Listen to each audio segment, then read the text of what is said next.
So we just talked about evil men committing terribly evil deeds. Svidrigailow's sexual exploitation of a young child is a very profoundly disturbing example for what I just said. To extrapolate the same idea, let me come to the most crucial part of this discussion, that is the Grand Inquisitor. Again, this amazing segment is supposed to be a poem composed by Ivan Karamazov. At the heart of this poem or vision, we have a Spanish inquisitor, a 90-year-old religious fanatic who is burning all the heretics on the stake. He even imprisons Jesus Christ, who has appeared again on earth for a brief period and performed a miracle, resurrecting a poor little girl.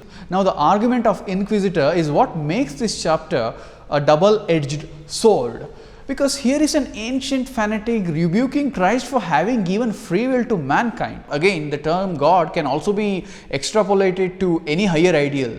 So basically, a man desires any ideal either to achieve total freedom or earn his share of bread, without which man will have no initiative left for the quest or anything. Now, the Inquisitor's argument is Jesus Christ did not offer apparently enough food to the masses, but he proposed freedom or free will. Now, the abstract ideal of freedom itself is a slippery slope. I mean, how do you define freedom? If we are given absolute freedom, humans like us will indeed commit sins, because we are free to do that. And when we commit sin, we get engulfed by our conscience. In other words, the pangs of remorse keep on crucifying us. You have the freedom to be a great man, but you also have the freedom to get drunk and torture your family. So, I am curious to hear your thoughts on this contradictory situation. Whatever may be the perceptions of Dostoevsky's writings, one thing is very clear, that every reader in the world so far has said that this is probably the greatest writing. I mean, the chapter which deals with the Grand Inquisitor is probably the greatest piece of writing in any language in the world, and I think I agree with that. It's a very complexly knit text. I am sure Dostoevsky has put in a lifetime's philosophical exploration into the text. And he raises some very fundamental questions, and it has also led to all kinds of interpretations, because it is taken to be sometimes as a statement made by Dostoevsky himself. First of all, if you look at the very idea of the Inquisitor, which is related to what was known as the auto da fe, that is those who were dissenters and those who did not seem to be in the eyes of the church following the basic principles of Christianity, they were subjected to violence and torture. It is against this kind of a historical memory that this old 90-year-old Grand Inquisitor's character is created.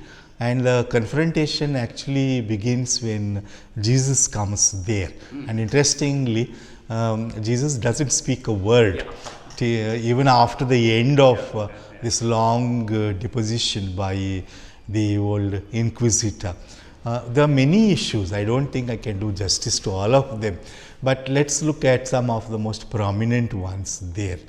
As you were pointing out, the argument is freedom and bread, both are important for human beings. But if you go by the fables and then the kinds of narratives which are built into the Bible, then we are told that Jesus said man doesn't live by bread alone and something else is more important.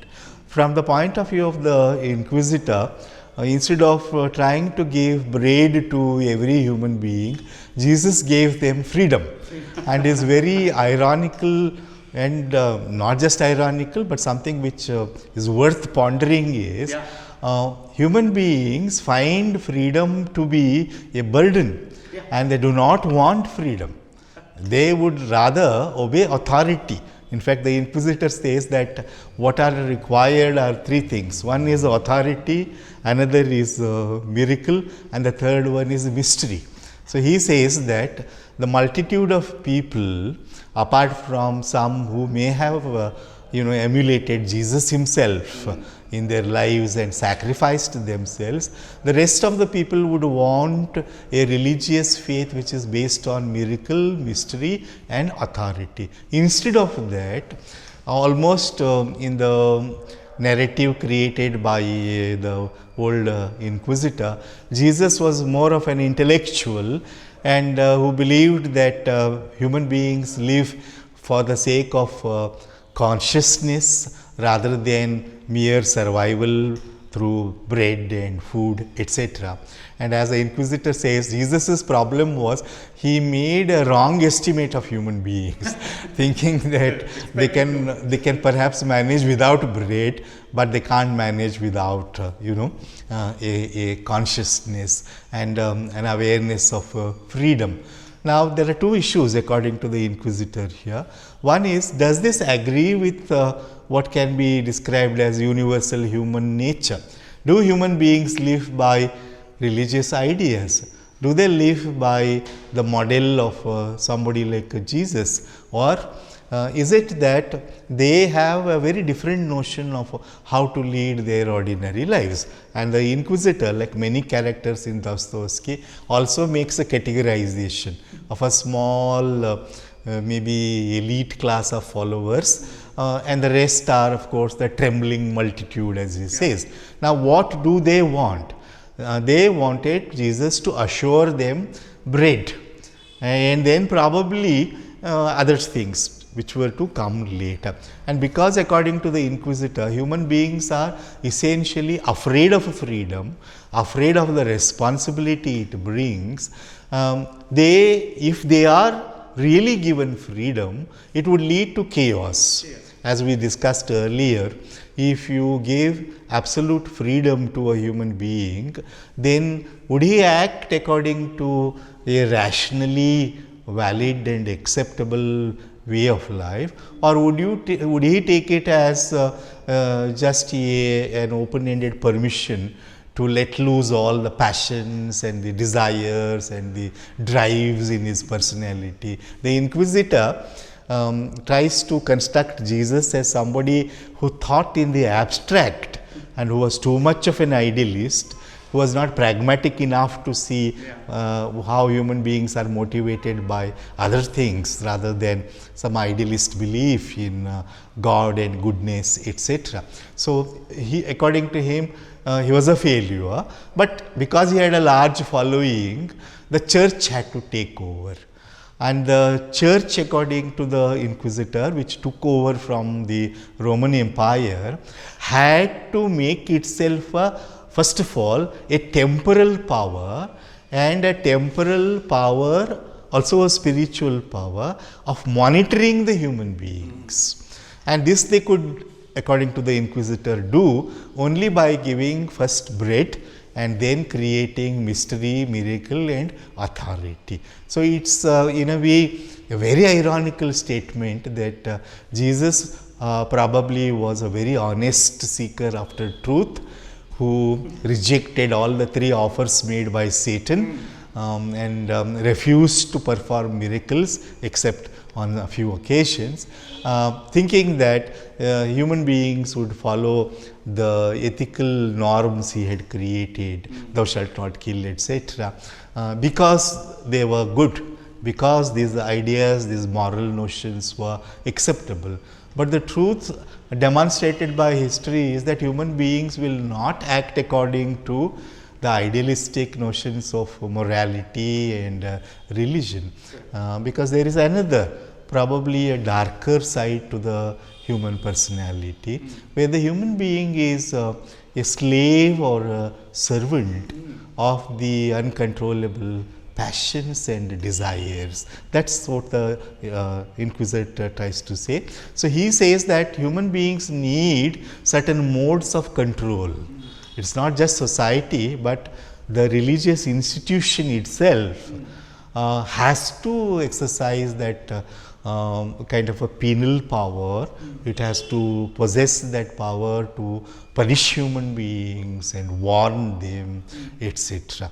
You understand? And that's the way in which it is brought up. So the fundamental question is there something called human nature? If there is something called human nature, what is it motivated by? What are human beings motivated by? What are the limitations of idealism? And what does actually a pragmatic view mean? Within the ironical writing of this entire text called Grand Inquisitor, the stance of Dostoevsky is you need not accept what the Inquisitor is saying. You have to sift through his statements and the images he is making, you know. So if you do that, if you look at it ironically, then is it a self-defense on the part of the church? Is it trying to justify its own existence as a power structure and a structure of authority, and thereby Jesus is being now asked not to come back? You know, you remember that very troublesome statement when he says, "Why did you come back, Jesus? And did you come back in order to stop our work?" You know, we are actually the work making you great. So and the issue and the problem is, once you create all fables and myths, the coming of the original is always a threat, you know, because what do you do with the stories and the images that you have created? So that's one of the important questions. It leads to another very deep philosophical exploration also. What's the nature of human society? If bread is the fundamental requirement for human beings, as the Inquisitor says, in human history it has never been possible to distribute bread equally. True. And a multitude has to go without bread. That has been the nature of the human social organizations. And that being the case, how do you control them? And one of the very interesting solutions he suggests is that even if we cannot give bread, then we can seduce them. The word he uses, I think, is seduce. We can seduce them with a certain kind of consciousness. If you can extrapolate it, it takes us directly to many contemporary societies today where there is no bread and there is a lot of great suffering, but what the people in power are giving is not bread, you see, and what they are giving is a very seductive kind of an ideology, which the Inquisitor, this is a double-edged sword. On the one hand, pragmatically, he seems to be right in saying. Most of his arguments are valid, even if you take them literally as he means. I think, whatever he's making some kind of sense, even if you don't have to agree. But correct. But certainly, because without a temporal power, how do you prevent society from ending up in chaos? And you do need a structure of power. You can't say all structures of power are evil. So that's the kind of defense which the Inquisitor has, and he towards the end of his long harangue, he warns Jesus that tomorrow probably I may have to burn you also on a stake.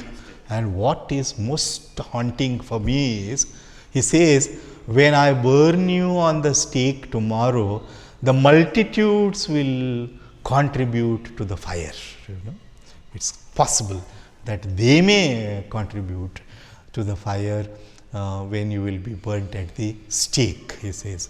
So Dostoevsky, I think, places before us these very, very disturbing perspectives and possibilities. Maybe as an individual, he did believe, you know, that Russia had a very different destiny, and there was a living tradition of faith, especially among the common people. He is the one who popularized the notion of the peasant, the ordinary Russian, in whom there may be very strongly built ideas of right and wrong, and that perhaps helps you know, in the continuity of a religion rather than the religious dogmas. You see. Probably he also believed that Jesus is the one who was and will continue to be somebody who relates himself to the peasant, somebody whose life relates to the peasant. From that perspective, then the Inquisitor looks very suspicious, and the church also looks extremely suspicious. So, I think it is an, I am not saying inconclusive in the negative sense of the word. It's like a debate or like a multi-perspective argument where many arguments are valid simultaneously at the same time. And how do you choose? Because it's interrelated to other things also. In the previous chapter called rebellion, and then the chapter before that called pro and contra. If you go back to those chapters before this particular text of the Inquisitor, what you see is Evan has asked a very important question, and the question is, you may speak in favor of suffering, but how do you justify the suffering of children? Which means that if Jesus is the creator God and not man, then he is guilty of creating a world where innocent children are the victims. Yeah, that makes God accomplice. Yes, he is an accomplice. Either you have to say he is ineffectual, or you have to say he is complicit with what is happening. And that question is a terrible question. I don't know how we are going to answer that question.